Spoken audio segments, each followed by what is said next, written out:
By the way, I do not say no way Jose because it's always yes Jose. Hi, I'm Jose Raymond and I'm from the Singapore People's Party SPP and I'm here to give you 20 answers to your 20 questions.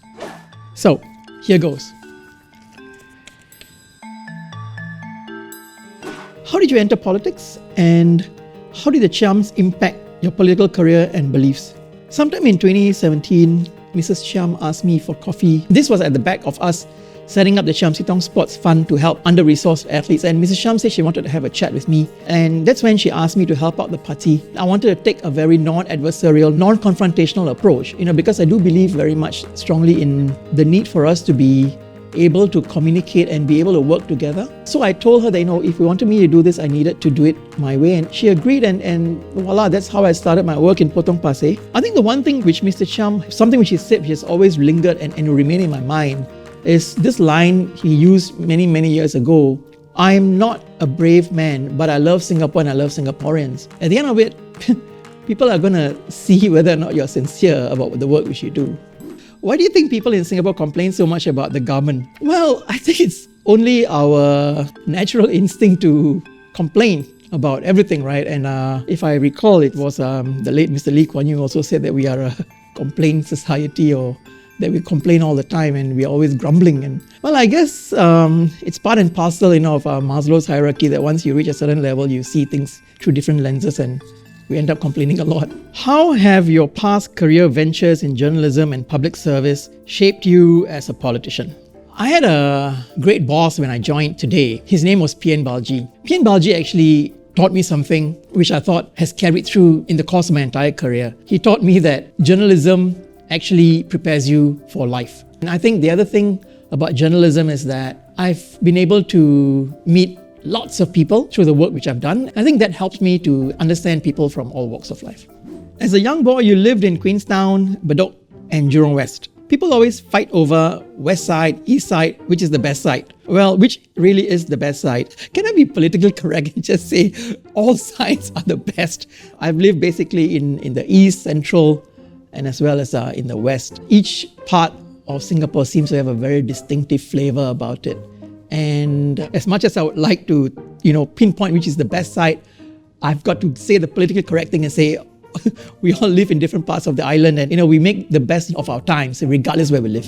Why do I want to contest in Potong Pasir and not the other constituencies, and what do I bring to the table? So Potong Pasir is obviously very special to me. I was there in 1984 when Mr. Chiam See Tong was elected to office. I attended 2 of his rallies back then. I was with my father and I was only 13 years old. I was also in Potong Pasir in 1988 because my father had become a volunteer for Mr. Chiam and I was delivering manifestos in Potong Pasir with my father. I would not do this if I had been asked by any other political party. I am doing this because I have got to pay it forward to the Chiams for what they did for me and my family when we needed them most. What do I bring to the table? Obviously, you can see that I have got a lot of passion for people. There's no problem for me which is too small, and the knowledge of policy thinking and policy making, I think, is an additional asset because we'll be able to then strip down bad policies and try to piece it all back together, and that requires some level of creativity and bringing a different set of lenses to the table. What's one thing you would have done differently in the COVID-19 situation? In the course of crisis, circumstances, dynamics always change, which require policymakers and thinkers to adapt. If there was one thing which I would have done differently, I think it would have been to communicate a lot more and to communicate a lot more clearly, so that people on the ground would not misunderstand the reasons behind why some changes were being made. I think that's one thing which I would have done a lot better. Communication is always critical and key. What do you think of Singapore's press freedom? I'm going to come from a perspective of a former journalist. I probably worked in a newsroom at a very difficult time. 2 things I want to probably point out. At no point did my bosses ever stop me from doing the kind of stories I wanted to do. And bear in mind that I did work in Straits Times and MediaCorp. But how the stories end up getting packaged and being told at the end, maybe that is, something which we can probably talk about. But has the boundaries shifted since the time I was a journalist till now? The answer is yes. The very fact that I'm sitting here in an office of an online portal telling this, talking to all of you means that we have shifted and we have moved. Sometimes we just need to push those OB markers bit by bit. Has the SPP moved beyond Chiam See Tong? Towards the end of last year, we had a change in the leadership of the SPP, and I was elected as chairman and the Secretary General is Steve Chia. We took a decision as a CEC that we must try to move away from having the name Chiam See Tong so indelibly inked in the party. Not that we don't appreciate what he has done for the party or the journey he took, but I think it's more important for people to also recognize that the party has moved on and we are taking a very different approach, because the problems of 30 years ago are going to be very different from the problems of today. And today we need an all-new leadership and leadership style to try to convince people that we have what it takes. Why even bother to try when you know that the PAP is so strong? It doesn't matter whether or not I believe that the opponent is strong. All I have to do is to get out there and try to convince people that I have got what it takes and be able to convince and inspire them enough to want to believe in what I do to help them. What are some of the things your party has done to perform better in this election? I think from my work in Potong Pasir, I started my outreach 3.5 years ago or thereabouts. 95% of the blocks we managed to do reach out and knock on doors 3 times in the last couple of years. I also tried to reach out to the residents who need help and gave them my personal phone number so they could reach out to me in the event they needed assistance. I think understanding people a lot deeper and understanding what are the problems they face, trying to converse and communicate with them and always showing that I'm there for them. I think that's some of the things I've done differently in the last couple of years, especially in my work in Potong Pasir. Do people ever tell you that you look like Daryl Davis? The answer is yes, I have had some of those comments in the past. It also didn't help that both Daryl and myself were in the same committee when we were serving in the Northeast CDC. So yes, so some people have told me that I look like Daryl David, but maybe they may also tell him that he looks like me. How did you come up with the nickname Jose? And do you ever say no way Jose? From the time I was in primary school, I had some of my friends who called me Jose because I guess they were not really sure about how to pronounce it. Let me tell you a little nugget of information. When my father gave me this name, he did not know how it was pronounced. He thought it was pronounced Jose. When I was in school, you had your teacher calling your name on your first day. My teacher kept calling my name Jose, and we all looking around like, who's this guy Jose? Then he said, Jose Raymond, son of Thomas Devaraj. And I was like, oh, that's me. And my teacher asked me, why did you not raise your hand when I called your name? I think you pronounced my name wrongly. My name is pronounced Jose according to my father. So my teacher said, well, you go and tell your father that your name is pronounced Jose. So I actually went back home and told my father, and my father said, you go and tell your teacher he's talking rubbish. And well, by the way, I do not say no way Jose because it's always yes Jose. What is the fondest memory you have of your father?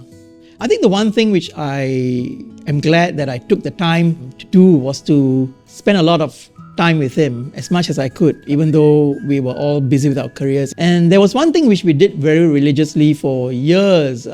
We made it a point to always have at least one meal together every week. That's one of the fondest memories which I have of my father, which I do miss. You're quite involved in sports in both your work and personal life. What do you think can be done to promote the sports landscape in Singapore, specifically the professional athletes? The fact of the matter is we have a very small market. The propensity to grow the industry is very small, and that actually is the conundrum which we have. But we must recognize that sports plays a very important role in the development of any country, because sports is one area which does not look at what's your race or what's your social background. It's one way in which we are able to bring people together. That's the value of sports in any society. What we can do to promote the sports landscape, we need to invest a lot more in sports and our athletes, obviously, because without the support, they end up, leaving or walking away from sports at a very young age. And I think that's going to be the detriment of our sporting culture. I mean, here's a question which we must ask ourselves. Why is it we don't see that many mothers carrying their kids when they are getting their medals around their neck? We must address the problem of, why is it our athletes, the moment they become mothers, end up not wanting to remain in sports or continue their sports? What do we need to do to keep our women in sports? You were the vice president of the Singapore Swimming Association. Who is a more talented swimmer, Joseph Schooling or Kwar Cheng Wen? I believe that all our athletes are superb and all of them have got skills which we don't have. It doesn't matter what names they carry, but all our athletes are champions. Please share one thing about Mr. Chiam See Tong which people may not know about. Mr. Chiam See Tong was a really good swimmer, and believe it or not, he was coached by Mr. Ang Peng Siong's father, Mr. Ang Tek Bee. And I don't think many people know about this, which is why when we started the Chiam See Tong Sports Fund, Mr. Ang Peng Siong agreed to come on the journey to set it up, because there was a history between his father and Mr. Chiam. So Mr. Ang Tek Bee, who was Ang Peng Siong's father, was actually Mr. Chiam See Tong's coach. What is your favorite food in Potong Pasir? I usually have Uncle Sim's lontong, mee siam. There was a laksa stall at block 120, which I usually have, but the gentleman who cooked it recently passed on. I have the Chwee Kueh and the Chichong Fan at block 137. And I also found that the chicken rice and char siu rice in 147 are also really good. They all have got distinctive flavors, and there's no way for me to pinpoint which is my favorite, but there's a reason why I've put on a bit of weight since I started my work in Potong Pasir, because I eat a lot. What do you want to change or improve in Potong Pasir SMC? I will take this question when I launch the Potong Pasir Manifesto. What advice do you have for youth interested in entering politics? There is no such thing as you're too young to enter politics, but as long as you're 21 and above. The future of the world belongs to the youth, and you have got to start to state your position and get involved very early, because it's never too early, and it's important that youth of Singapore and the world start getting interested in the way the country is administered, because this is going to be the future which you inherit. What's one thing that keeps you up at night?